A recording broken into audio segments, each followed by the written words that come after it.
ఉపాధ్యాయుల గురించి చిన్నగా ఒక్కరి గురించి 2 మాటల్లో. పాత అంశాన్ని కొత్తదనంతో మేళవించి అధునాతన సాంకేతికతను తను నేర్చుకుంటూ అందరికీ నేర్పిస్తున్న నిత్య విద్యార్థిగా మెలుగుతూ అవసరం ఉన్న చోట ప్రశ్నించి ప్రతిఘటించి ఉప్పెనగా ఉండేటువంటి మా అంజీ అన్నగారికి ఈ వీడ్కోలు సమావేశపు స్వాగతం.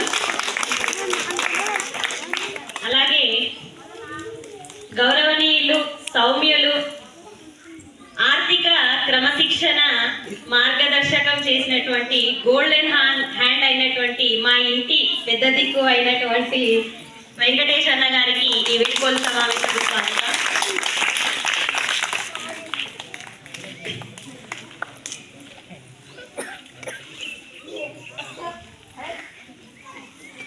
సూక్ష్మ బుద్ధి, కూలంకష విషయ పరిజ్ఞానం, వృత్తి పట్ల నిబద్ధత, ప్రజ్ఞాశీలి, ఆవేశం కానీ దాన్ని అదుపు చేసుకునేటువంటి సాధనలో ఉన్నటువంటి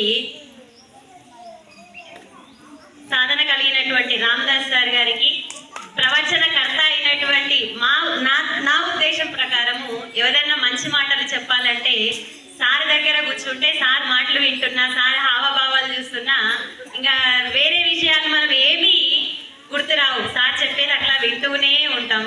అటువంటి వ్యక్తికి ఈ వీడ్కోలు సమావేశపు స్వాగతం సార్. మిత భాషి, అమిత విజ్ఞానం,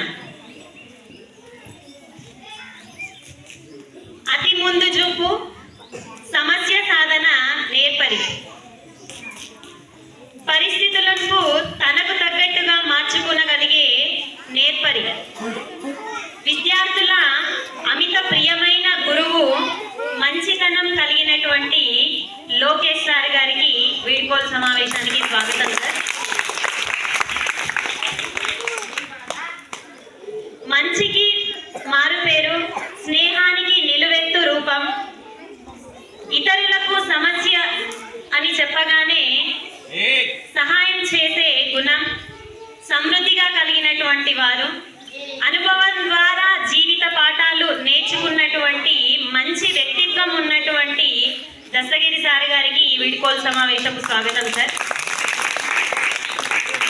అట్లే ఇక్కడ నేను వాళ్ళతో పనిచేయడానికి స్టార్టింగ్లో వచ్చినప్పుడు అందరూ జెంట్ టీచరే, నేను ఒక్కదాన్నే లేడీ టీచర్.